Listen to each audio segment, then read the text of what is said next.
So we're gonna do an upgrade on the door panels with leather. See, the cloth seats are not they are not really that great over time. So I have with me two door panels from the junkyard.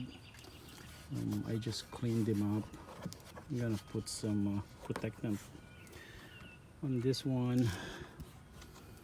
Yeah, I just cleaned them up with water. Got all the dirt in there out, and then we're gonna do the protectant.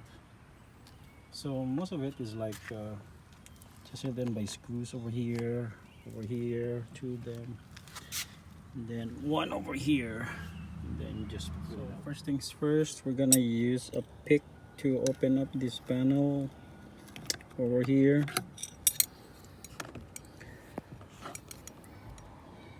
So yep, there's a slot in there to open to pry it up. This out, revealing two screws over here, and then this master switch, we're also gonna pry it out. And then this one, yep, so you got one here too, and then there's another screw hiding. Prying out the switch now. This is really hard to take out, so be gentle not to break it. So once that's out, you could disconnect these two cables over here, disconnector. So this the switch is really hard to take out, and yeah, it looks fine. Got some grime in there, so that's where the screw is. It's hidden. So you got 1, 2, 3, and then this one. 4 screws. So I got all the 4 screws out. 2 of them are longer ones, and then the one on the door handle is for the door lever, is those are 2 small ones. Time to yank them out. So you're gonna start at the bottom. Yep, there's like a space in here where you put your fingers in, and then yank. I got it in one yank, and yep, this will just like pull out. I forgot to mention, you have to take out this this trim on the side mirrors before you could take this out. Yep, so this one is easy. You just like put a pry tool on top of this one, and then it will just like pull out. So now you're free. There's a cable that you need to disconnect from this one. Yep, it just hooks into this. You just like release this one over here and then pull it out. I got the cable out, and the whole panel just separates. Yeah, those speakers are really cheap. So I have to remove the clear reflector lens there, because on the cloth model there's actually no light bulb in here, and there's no connector on my door. So I'm just going to remove this. This is unnecessary, and I don't want to add the wiring. So the red reflector works fine.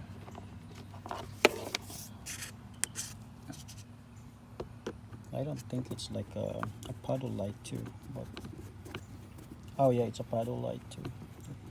I don't have it on my model. So yep, you got an extra bulb. So I just took that other one. You just pry it off with a flat head, and then so it's really hard to put this back in, showing you how to do it, but it's very simple. You just like insert this one, clip it, and then put it back here, and put it back on this slot here, and then the bracket over here. Once you lay it on top, yeah, you do the top first. It should be easy to align them properly. Yeah, see those holes over there? They just align correctly, and then you could just like snap them in, push the panel, and then those clips will just push. Yep, just push them in, then return the switch. First put in the screw, then the switch, and then that's it. So I got both sides done. They look amazing now. It looks like a new car. not worn out car. So there's really a big difference before when I bought it and after I clean it up. So even the crack there is actually fixed, and the two are sitting side by side now. Yep. Yeah, I got two of them side by side, a 2008 and a 2005 base model EXL model. I'm also upgrading my upper console here. I'm upgrading it with the reflector and the one with the homelink, but I don't know if the homelink is wired for this on the base model. I'm not 100% sure, but I doubt it. You just have to probably pry off the glass here. Yep, just pry off the cover. I don't know where, but it's supposed to be. Yeah, you could just pry off this side over here, and they will just release. It's the same thing, same process when you change the light bulb. Yep, the bulb for that. So same thing over here. I could just like probably pull this out. Yeah, it's just that the lens are just clip on, and then you have two screws over here, and then another two here. So you could take that out with a Phillips screwdriver. Actually, the back ones you need number 8 for this. Yep, they're number 8 socket. Yep, once all those first screws are out, yeah, this one will just drop. Okay, so yep, too bad. Yep, I only have connections for the light. Oh crap. So for the home link, basically I need to fish a wire.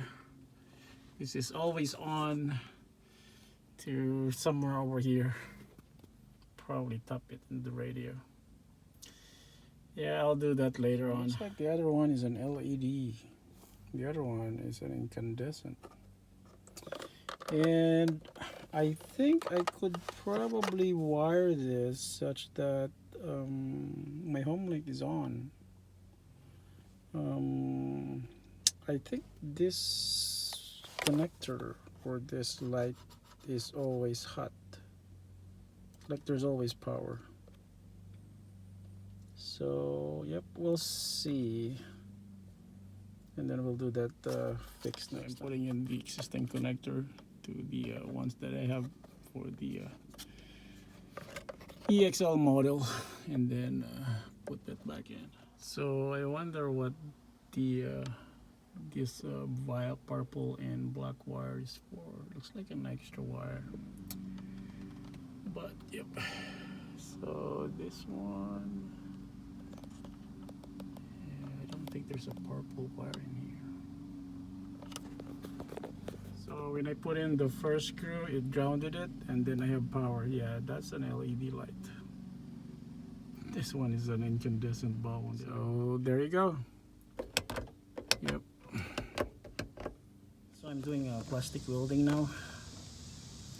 So I'm just heating this metal screen for reinforcement so that it will adhere to the plastic.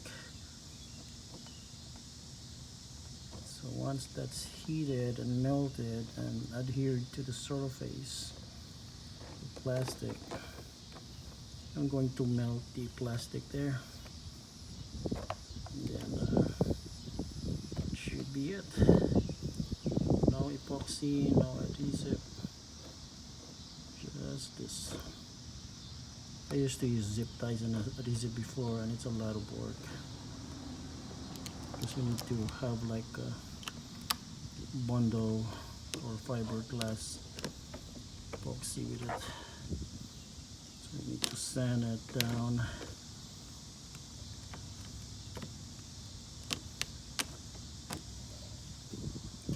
Okay, time time for the plastic to be melted. So welding is done.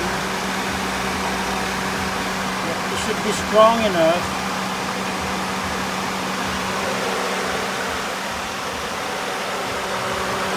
And while doing that, letting it cool down, I'm actually checking if we have leaks in here. There's a small leak actually. So this line actually needs to be changed too. So probably I could just cut it and then re-crimp it again. I mean reattach it. Cut the soft area. Just welding the back of my bumper, rear bumper. So basically you have to like cut the metal screen into small pieces so that the iron will heat it quickly and fuse into the plastic. If you do it like large pieces, like one strip, yeah, it will not like heat up the screen, the metal screen, and it will not adhere to the plastic. So better do it in small pieces. So both cracks welded, and they are very strong now. Yep.